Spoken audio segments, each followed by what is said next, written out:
ಕಾಂಗ್ರೆಸ್ ರಾಜಕಾರಣಿ ನಂತರ ಗವಿಯಪ್ಪ ಅವರು ಹೇಳಿದ್ದಾರೆ ಸರ್, ಈಗ ನಮ್ಮ ಸರ್ಕಾರದಲ್ಲಿ ಯಾವುದೇ ರೀತಿ ಅನುದಾನ ಸಿಗ್ತಾ ಇಲ್ಲ. ಹಿಂದಿನ ಸರ್ಕಾರ ಡೆವಲಪ್ಮೆಂಟ್ ಮಾಡಿತ್ತು ವಿಜಯನಗರ ಹೊಸ ಜಿಲ್ಲೆಯಾಗಿ, ಈಗ 5 ಪೈಸೆ ಸಿಗ್ತಾ ಇಲ್ಲ ಅಂತ ಕ್ಷೇತ್ರದ ಜನತೆಗೆ ಆಸೆ ಮಾಡೋಕ್ಕಾಗ್ತದೆ. ಅಂಗೈ ಉಣಿ ಕನ್ನಡಿ ಹಿಡಿಬೇಕೇನ್ರಿ? ಅಂಗೈ ಉಣಿ ಕನ್ನಡಿ ಹಿಡಿಬೇಕಾ? ಡೆವಲಪ್ಮೆಂಟ್ ಆಗ್ತಿಲ್ಲ ಅನ್ನೋದು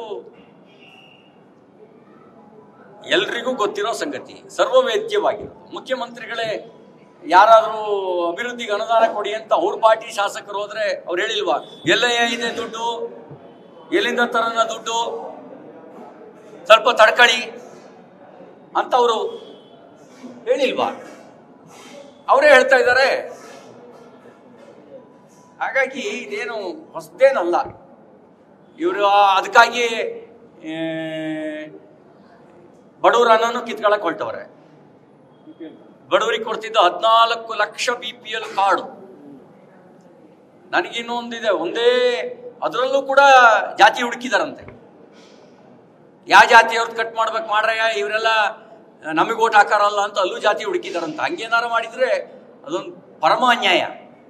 BPL ಕಾರ್ಡ್ ಕಟ್ ಮಾಡಿದಾರಂತೆ.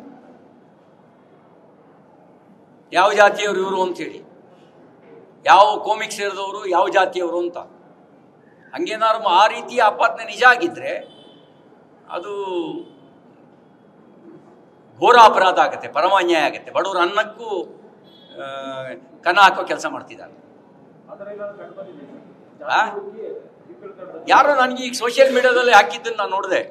ಜಾತಿ ಹುಡುಕಿ ಜಾತಿ ಮೇಲೆ ತೆಗೆದಿದ್ದಾರೆ ಅಂತ ಹೇಳಿ ಹೇಳಕ್ಕಾಗಲ್ಲ. ಯಾಕೆಂದ್ರೆ ಈ ಸರ್ಕಾರ ಎಲ್ಲದರಲ್ಲೂ ಜಾತಿ ಹುಡುಕುತ್ತೆ. ಅವನು ಬಡವನಲ್ಲೂ ಬಡವ ತಿನ್ನ ಅನ್ನಕ್ಕೂ ಕಲ್ಲು ಹಾಕಕ್ಕೆ ನೋಡ್ತಾ ಇದ್ದಾರೆ. ನ್ಯೂಸ್ ಫಸ್ಟ್, ನಿರ್ಭೀತಿಯಿಂದ ನಿಮ್ಮ ಪರವಾಗಿ.